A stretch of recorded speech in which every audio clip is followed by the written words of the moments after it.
Dining টেবিলের কাছে বসে থাকা সারদা আর প্রসাদের কাছে তাদের কঞ্জুস বৌমা অনামিকা একটা কলা আর 2 লিটারের জলের বোতল নিয়ে আসে। জলের বোতলটা এনে এসে ডাইনিং টেবিলের ওপরে রাখে। শাশুড়ি শ্বশুরমশাই তা দেখে হাঁ করে তাকিয়ে থাকেন। তখন ওই কলাটার 2 টুকরো করে, একটা টুকরো সারদার হাতে আর অন্য টুকরোটা সে প্রসাদের হাতে ধরিয়ে দেয়। মা, বাবা, কলার এই এক একটা টুকরো আপনারা খেয়ে নিন, তারপর জল খান। বিকেল পর্যন্ত আপনাদের খিদে আর পাবে না। এই যে খুব অন্যায় কথা। কলার আধাটা টুকরো খেয়ে তুমি যদি বলো বিকেল পর্যন্ত খিদে পাবে না, তাহলে তো আমি থাকতে পারবো না। খিদের চোটে আইঢাই করছি। বাবা, যতই করুণার সুরে বলুন না কেন, যতই আইঢাই করুক না কেন খিদে, এর থেকে বেশি খাবার দিতে পারবো না। আবার আপনাদের খাবার দেওয়া হবে সন্ধেবেলায়, ততক্ষণ জল খেয়ে থাকুন। তোমার এই কিপটেমির কারণে আমার তো প্রাণই বেরিয়ে যাবে। মা, বিয়ের আগেই আমার কিপটেমির কথা বলেছিলাম, আপনারা রাজি হয়েছিলেন। এখন এরকম বলাটা ঠিক হচ্ছে না। এ কথা শুনে সারদা আর প্রসাদ একে অপরের দিকে তাকিয়ে থাকে।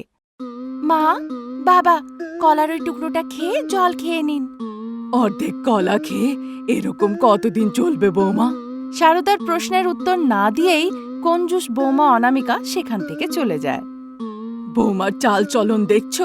কথার উত্তর না দিয়েই সে চলে যাচ্ছে। সারদা, বৌমাকে এখনো চেনোনি, তার উত্তর না দেওয়ার মানেই হচ্ছে যে এই জীবনে আমাদেরকে এভাবেই কাটাতে হবে। ওই কলাটুকু পেয়েছো, খাও, তারপর জল খেয়ে নাও। সারদা আর তার স্বামী ওই অর্ধেক কলাটি খায়, তারপর জল খেয়ে নেয়। ততক্ষণে অনামিকা সেখানে আসে। মা, বাবা, বলুন দুপুরের খাবারে কি রান্না করব? হ্যাঁ গো বৌমা, এত জোরে জিজ্ঞাসা কেন করছো? সারা গা শুনতে পাচ্ছে। বৌমার জিজ্ঞাসা করার ধরনটা তো তোমার বোঝা উচিত। বুঝে গেছি, বাইরের লোকেদের দেখাতে হবে না যে সারদা নিজের বৌমাকে হাতে রেখেছে, আর ভেতরে তো কিপটেমির। সারদার কথা শেষ হওয়ার আগেই অনামিকা সেটাকে পাত্তা না দিয়ে, কি বানাতে হবে, কতটা বানাতে হবে বুঝে গেছি, এবার যাই বলে সে চলে যায়। সারদা আর প্রসাদ যেন দীর্ঘ নিঃশ্বাস ফেলে। চলো সারদা, খিদের চোটে প্রাণ বেরিয়ে যাচ্ছে, গোবিন্দর ফলের দোকানে যাই। তারপর সারদা আর প্রসাদ গোবিন্দের ফলের দোকানে গিয়ে পৌঁছয়। আসুন বাবু, আসুন মা, আপনাদেরই অপেক্ষায় ছিলাম। এসে গেছি গোবিন্দ, আমাদের জন্য সব জোগাড় করে রেখেছো তো? সব করা আছে, তবে আজ আপনারা 10 মিনিট দেরিতে এলেন। আপনাদের কিপটে বৌমা আজ বাড়িতেই আছে নাকি? শোনো গোবিন্দ, আমাদের খিদে পেয়েছে, যা ফল চাই সেগুলো এনে দিয়ে দাও, খেয়ে আমরা চলে যাব। বেশি যদি উল্টোপাল্টা কথা বলো, অন্য দোকানও এখানে আছে। সারদার কথা শুনে গোবিন্দ ভয় পেয়ে মিনতির স্বরে সে বলে, সারদা মা, এই কথা বলবেন না, আমি হাত জোর করে বলছি, যান ভেতরে গিয়ে বসুন, আমি আপনাদের পছন্দের ফল নিয়ে আসছি। দেরি করো না গোবিন্দ, আমাদের পিছু পিছু এসো। ঠিক আছে কর্তা বাবু। সারদা প্রসাদ ভেতরে গিয়ে বসে, পিছু পিছু গোবিন্দও আসে। বলুন বাবু, আজ আপনারা কি কি ফল খাবেন? গোবিন্দ, আজ আমরা সব রকমের ফল খাবো, সব ফলই এখানে এনে রাখো। ঠিক আছে কর্তা বাবু, এক্ষুনি এনে রাখছি। গোবিন্দ ফলগুলো আনতে যায়। সারদা, আমাদের কিপটে বৌমাকে বুঝিয়ে বলা যায় না যে আমাদের কতখানি খিদে পায়? অনেক বোঝাবার চেষ্টা করেছি তাকে, সে কোনো না কোনো বাহানা দিয়ে চলে যায়, আর তার পিছু পিছু ঘুরতে ঘুরতে ক্লান্ত হয়ে পড়ি। আমার জন্য আরেকবার বোঝাবার চেষ্টা করো, না হলে এভাবে ফলের জন্য, চিপসের জন্য, মিষ্টির জন্য হাজার হাজার টাকা গুনতে হবে, আর তার জন্য আমাদের ছেলেকে ওভার টাইম করে খাটতে হবে। আচ্ছা বেশ, আমি কালকে শেষবারের মতন একবার চেষ্টা করব। বুঝতে পারলে তো আমাদেরই ভালো হবে গো, আর তা না হলে এভাবে ঘুরে ঘুরে খেলে আমাদের ছেলের কাঁধে কত চাপ পড়বে। ঠিক আছে সারদা, চেষ্টা করে দেখো। এ কথা হচ্ছিলই, ততক্ষণে গোবিন্দ এক ঝুড়ি ভরে বিভিন্ন রকমের ফল এনে প্রসাদ আর সারদার সামনে রাখে। তারপর বেশি দেরি না করে দুজনে তাড়াতাড়ি করে খেতে লাগে। এভাবে কঞ্জুস বৌমা অনামিকা পেট ভরে খাবার না দেওয়ার ফলে সারদা আর প্রসাদ বাইরে ঘুরে ঘুরে কিছু না কিছু খেতে থাকত। এভাবেই দিন কাটছিল। একদিন ওই কঞ্জুস বৌমা অনামিকার বাড়ি তার খুব চেনা দামোদর সুশীলার কবিতা নামের ভীষণ অলস আত্মীয়রা আসে। তাদের দেখে সোজা অনামিকা রান্নাঘরে গিয়ে লুকোয়। তা দেখে সারদা জিজ্ঞাসা করে, এরা কারা বৌমা? ভয়ের চোটে রান্নাঘরে এসে কেন লুকুলে? মা, এরা আমার আত্মীয়। এ কেমন তাজ্জব ব্যাপার! আত্মীয়রা এলো আর তুমি নাকি রান্নাঘরে এসে লুকুচ্ছ?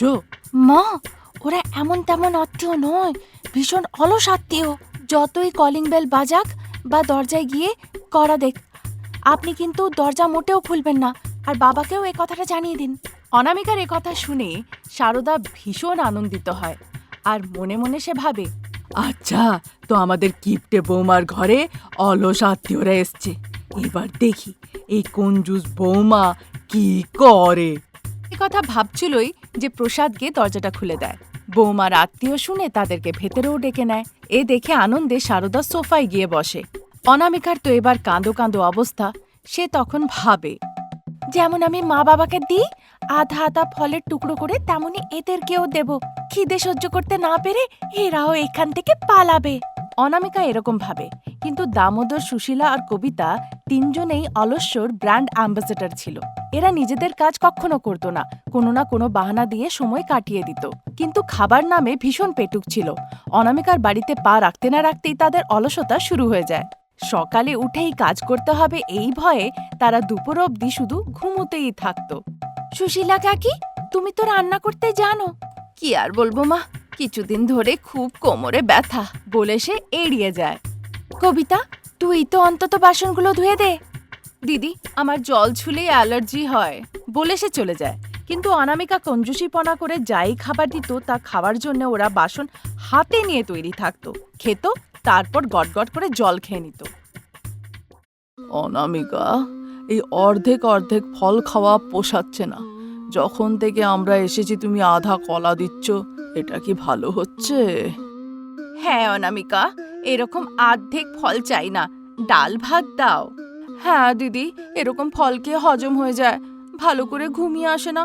তো আসল ব্যাপার ঘুম আসছে না, কারণ পেট খালি থাকে।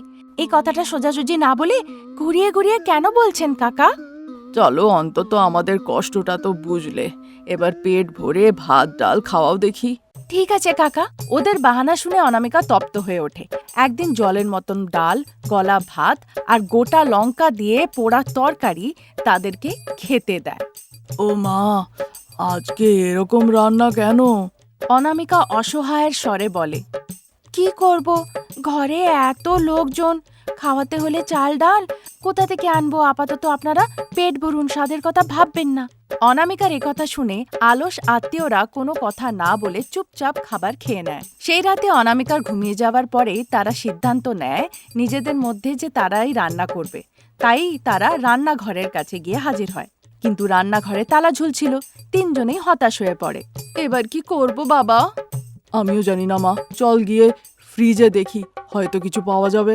তিনজনে ফ্রিজ খুলে দেখে সেটাও পুরোপুরি খালি। এমনকি ফ্রিজের সুইচটাও অন করা ছিল না।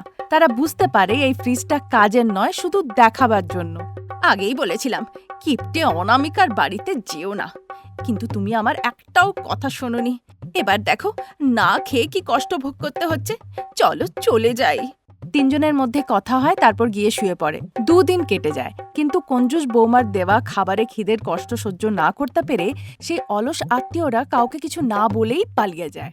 তা দেখে ওই কিপ্টে বৌমা মনে মনে ভীষণ আনন্দিত হয়। কিন্তু এরপর থেকে শ্বশুর শাশুড়ির খিদের কষ্টটা সে বুঝতে পারে। তাদের ভরপেট খাবার দেয় আর যত্ন আত্মীয় করতে লাগে। আজ এই পর্যন্ত। নতুন গল্প নিয়ে আমরা আবার হাজির হব। ততক্ষণের জন্য নমস্কার।